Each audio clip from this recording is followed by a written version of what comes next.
कैसे होते। अब विचार करो, ये तो अभी बन गया इतना वाला, ये वाला घर कमरा था। फिर जो है स्नान घर भी नहीं था, बाहर जा करके खुले में स्नान होते।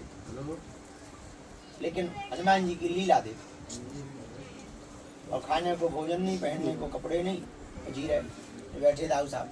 कभी इनके यहाँ सत्यनारायण बाँचे आए, रामायण बाँचे आए, भोजन भजन मिल गया, कुछ दक्षिणा मिल गई, उसी से घर का खर्चा चलता था। बरसात आती थी तो ये छप्पर छूने लगते थे, तो पलंग के नीचे बैठ जाते थे, जीवन जीते। लेकिन हनुमान जी की लीला देखो, बैठे आज भी हम वहीं हैं, पर हनुमान जी की लीला ये है, लाखों भूखों को भोजन मिल रहा, बेसहारों को सहारा मिल रहा, बिगड़ों की बिगड़ी बन रही है, और बालाजी सबकी जो है सबके ऊपर कृपा कर रहे हैं। कलयुग में हनुमान जी के जैसा भैया कोई दूसरा देवता नहीं। विचार करो, जिस गांव में हम रहते हैं, इस गांव में एक समय ऐसा था कि सरपंच विधायक नहीं आते, 5 साल में एक बार आते थे वोट मांगने। एक जमाने हमारे गांव में इतने दारू खोल रहे थे कि लोग जो है 6 बजे के बाद निकलना नहीं, पसंद करती। और गांव में रोज पुलिस खड़ी रहती, पुलिस तो आज भी खड़ी, पर दोनों पुलिस खड़े होने में अंतर है। ऐसी हनुमान जी महाराज की प्रत्यक्ष कृपा है इस भूमि पर, बालाजी की प्रत्यक्ष कृपा है भैया, उनके जैसा कोई दूसरा देवता। कलिकाल में 3 जगह बालाजी के रूप में हनुमान जी बैठे हैं, सालासर बालाजी, मेहंदीपुर बालाजी, बड़ा गांव के बालाजी। तो तीसरी बार इनके घर देर है, हाँ समय लगता है, और पर्चा के चक्कर में ना पड़ो ना, उनके चरण में पकड़ लो, हमारा तो आलो नहीं बनो पर्चा। हम भी तुम्हारी तरह पर्चा बनवा भी गए, बना भी वाले बन गए। महाराज मोदी जी ने तो बनाया था अभी आपको।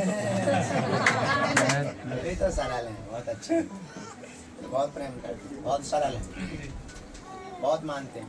लेकिन ये सब किसकी देन? कोई लोग कहना चाह रहे, भारत के आजाद भारत के इतिहास में हनुमान जी की प्रत्यक्ष लीला का यह प्रभाव है।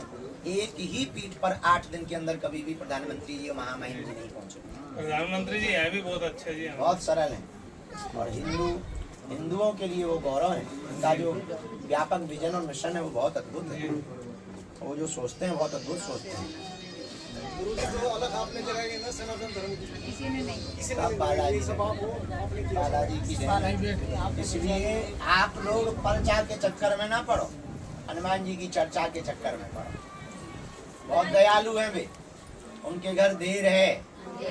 हमारे एक संत जी हमें सुनाते थे, बोले गफलत से जो डर जाए वो जेर नहीं होता, अपनी ताकत पर जो इतराए वो शेर नहीं होता। दरबार में बागेश्वर बालाजी के आकर मायूस ना हो बंदे, यहाँ देर तो होती है पर अंधेर।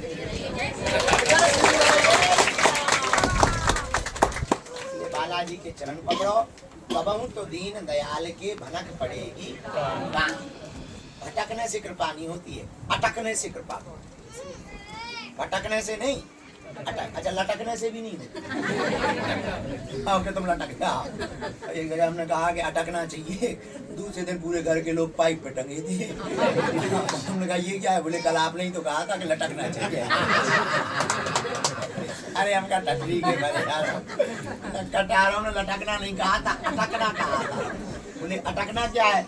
उनका अटकना का मतलब है एक ही साधे सब सदे, सब साधे सब। एक चरणों को पकड़ लो, चरणों के चाकर बन जाओ, बालाजी के चरणों के चाकर बन जाओ।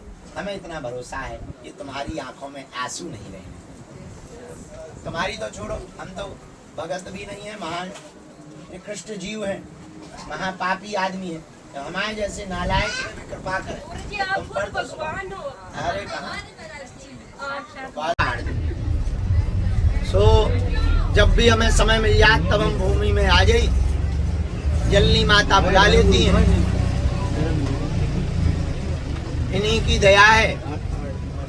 तो आज सुबह से यही डेरा था, थोड़ा लुढ़क लिया, सो लिया। अभी साधना चल रही है, मई में पूर्ण होगी। तो माता जी हमें आ गई, सोचते ही नाश्ता आस्ता होगा, मंगोड़ी खप गई हमारी तो। और फलाहार में समोसा खप गए बिना लहसुन प्याज के। कि कल के दिन तुम कहो कि वाह महाराज दूसरों के छुड़वा रहे खुद खा रहे